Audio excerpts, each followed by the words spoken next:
नमस्कार दोस्तों, मेरा नाम अमित है और आज का टॉपिक है इमरजेंसी फंड। भैया ये इमरजेंसी फंड हमेशा सुनते हैं। क्या होता है ये इमरजेंसी फंड, क्या इसकी जरूरत है, इसको कहाँ रखना है, कैसे यूज करना है, आज के क्लास में ये सब देखेंगे। तो देखिए नाम क्या है, इमरजेंसी फंड। इमरजेंसी क्या होता है, सुन कहते हैं इमरजेंसी पड़ गई, इमरजेंसी पड़ गई। तो ऐसा फंड जो हम इमरजेंसी के लिए रखते हैं उसको बोलते हैं इमरजेंसी फंड। आज के टाइम में लोग या तो जॉब कर रहे होंगे या फिर बिजनेस कर रहे होंगे। कुछ लोग की इनकम एग्रीकल्चर से भी आती है, जो हमारे फार्मर होते हैं। तो इन तीनों में क्या होता है, जॉब बिजनेस में आपको मंथली इनकम मिलती है और एग्रीकल्चर में क्वार्टरली या हाफ मंथ 6 महीने पे बोल सकते हैं। तो एक सैलरी आपको आती है, फॉर एग्जांपल मान लो ₹50,000 आपकी सैलरी आ रही है। हमने दोनों में कंसीडर कर लिया, 50,000 आपकी सैलरी आ रही है और आपके जो मंथली एक्सपेंस है, एक्सपेंस हम मान लेते हैं अप्रोक्स 40K। उसके बाद सेविंग होती है 10K। जैसे एक आदमी है, उसकी सैलरी 50,000 है, खर्चे 40,000 है, तो सेविंग बचेगी 10K। तो ये जो एक्सपेंस है इसका 3 से 6 गुना आपके पास होना चाहिए, 3 टाइम्स टू 6 टाइम्स। इसी को बोलते हैं हम लोग इमरजेंसी फंड।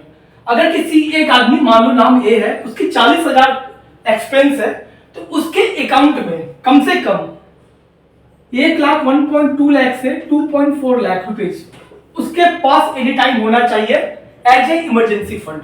तो भैया इमरजेंसी फंड की जरूरत क्यों है, क्यों हम रखे? सैलरी तो हर बार आएगी, 50,000 आएगी ही, 40,000 मेरे खर्च होंगे, 10,000 सेविंग होंगे। तो भाई रूल ये कहता है कि सेविंग से पहले आपके पास इमरजेंसी फंड होना चाहिए। क्यों होना चाहिए? मान लो कभी आपकी जॉब छूट जाए, भैया पॉसिबल है, कोरोना में हमने देखा कि सबकी जॉब चली गई, सब रोड पे आ गए। तो मान लो आपकी जॉब कहीं छूट जाए या फिर आप बीमार पड़ जाए। बीमार भी पड़ सकते हैं भाई, लाइफ इज वेरी अनप्रेडिक्टेबल। आप ड्यूटी कर रहे थे, ड्यूटी करते करते बीमार पड़ जाए और आपको सैलरी नहीं मिल रही है, या फिर कोई एक मेडिकल इमरजेंसी आ जाए। इन तीनों में हमारा ये इमरजेंसी फंड काम आता है। तो दोस्तों समझा आपने इमरजेंसी फंड क्या होता है, किस काम में आता है और क्यों रखना चाहिए। तो जब तक आपके पास इमरजेंसी फंड नहीं है तब तक अपनी सेविंग को आप पॉज कीजिए। पहले 3 से 6 महीने तक का पैसा आपके पास एनी टाइम आपके पास होना चाहिए। तो ये होता है इमरजेंसी फंड। तो अब भाई इमरजेंसी फंड हमने समझा, अब ये इमरजेंसी फंड को रखेंगे कहां? मान लो एक आदमी है, उसने मेरा वीडियो देखा, ये कोई मानते हैं उसने 1.2 लाख सेव कर लिया एज ए इमरजेंसी फंड। तो ये जो फंड होता है, मान लो 1,20,000 उसके पास आ गया, तो क्या उस फंड को वो कहीं भी रख दे? बोले कि भाई अभी तो पैसे की जरूरत नहीं है, इसको म्यूचुअल फंड्स में डाल देते हैं, यहां ग्रो करता रहे, या फिर कुछ स्टॉक्स में डाल देते हैं, यहां ग्रो करता रहे।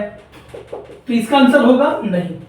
आपको इमरजेंसी फंड ऐसे जगह लगाना है जहां आपको इमीडिएट पैसा मिल जाए, अगर पैसे की जरूरत पड़े तो इमीडिएट मिल जाए और पैसा आपका सेव रहे। तो ऐसा इंस्ट्रूमेंट कौन कौन है जो इमरजेंसी फंड को हम लगा सकते हैं?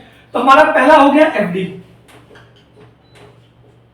इसको एफडी में हम लोग रख सकते हैं। एफडी में क्यों रखते हैं? क्योंकि एफडी में भैया हमें 6 से 7% का रिटर्न मिल सकता है। अब आप बोलोगे अरे यार इसको तोड़वाएंगे तो कुछ हमें खर्च भी करना पड़ सकता है, तो बिल्कुल पड़ सकता है, लेकिन इतना तो रिस्क लेना पड़ेगा, 1-2% का रिस्क लेना पड़ेगा। क्यों? क्योंकि अगर आप इसको सेविंग में रखते हैं, सेविंग अकाउंट में, तो यहां तो आपको 2 से 3% ही मिलेगा। इससे अच्छा है कि आप इसको एफडी में रख दिए। और नहीं तो एक जगह और रख सकते हैं, वो क्या है, ऑटो स्वीप एक होता है।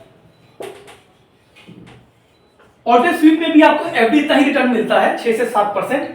अपने बैंक में जाओ और बोलो कि भाई 25,000 से जो भी ऊपर हो रहा है उसको ऑटो स्वीप कर दो, तो ये आपको ऑटोमेटिक ऑटो स्वीप हो जाएगा और इसको आपको रिटर्न 6 से 7% तक मिलेगा। यहां नहीं रखना चाहते तो एक होता है लिक्विड म्यूचुअल फंड। ये एक सेफ एसेट्स माना जाता है, यहां भी आपको 6 से 7% का रिटर्न मिल जाएगा और यहां पे भी आपके पैसे गिरने की बहुत कम चांसेस होते हैं, तो आप इसको यहां पे भी डाल सकते हैं। तो आपका जो इमरजेंसी फंड है वो आपको म्यूचुअल फंड स्टॉक्स में नहीं डालना है, या तो एफडी में डालना है। ऐसे जगह रखना है जहां इमीडिएट आपको 2 से 3 मिनट में आपको पैसा आ जाए, सेविंग अकाउंट में भी रख सकते हैं, लेकिन यहाँ लॉस है। क्यों? क्योंकि रिटर्न आपको 2 से 3% ही मिल रहा है और इन्फ्लेशन खा रहा है। ऑटो स्वीप में डाल सकते हैं, एफडी जैसा ही ये है, इसमें आप जब चाहे पैसा आप निकाल सकते हैं, या फिर लिक्विड म्यूचुअल फंड में डाल सकते हैं। तो वही इमरजेंसी फंड समझा आपने, क्यों बनाते हैं, किस लिए बनाते हैं, कब जरूरत पड़ जाए, कहां नहीं रखना है। आखिर ये जो हमारा इमरजेंसी फंड है इसको कहां नहीं रखेंगे। तो पहला भाई, म्यूचुअल फंड्स में आप म्यूचुअल फंड्स में नहीं डाल सकते, खासकर स्मॉल कैप मिड कैप।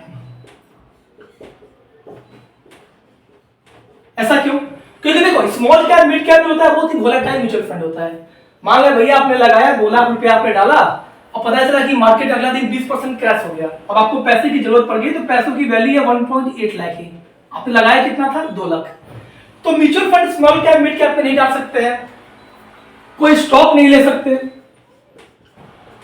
कोई अच्छे स्टॉक में आपने पैसा डाल दिया, पता चला कि स्टॉक 20%, 30%, 40% क्रैश कर गया, तो आपका पैसा वो क्रैश कर जाएगा, तो स्टॉक में भी नहीं डाल सकते हैं। तीसरा, किसी को उधारी दे दिया हमने, किसी को लेंड कर दिया, तो ये भी नहीं करना है। मान लो ए ने बोला कि भाई मेरे पास तो इमरजेंसी फंड पड़ा हुआ है, बी को जरूरत है, बी को दे दिया, बी बोला कि भैया 2 महीने में आपको रिटर्न कर देंगे, लेकिन वो कर नहीं पाया।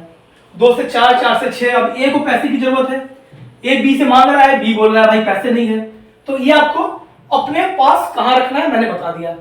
तो भैया ये होता है इमरजेंसी फंड। आशा करूंगा क्लास आपको अच्छी लगी, अगर अच्छी लगी तो वीडियो को लाइक करें, शेयर करें, अपने दोस्तों को साथ शेयर करें। तो मिलते हैं तब तक के लिए नेक्स्ट क्लास के लिए, तब तक के लिए टेक केयर, बाय।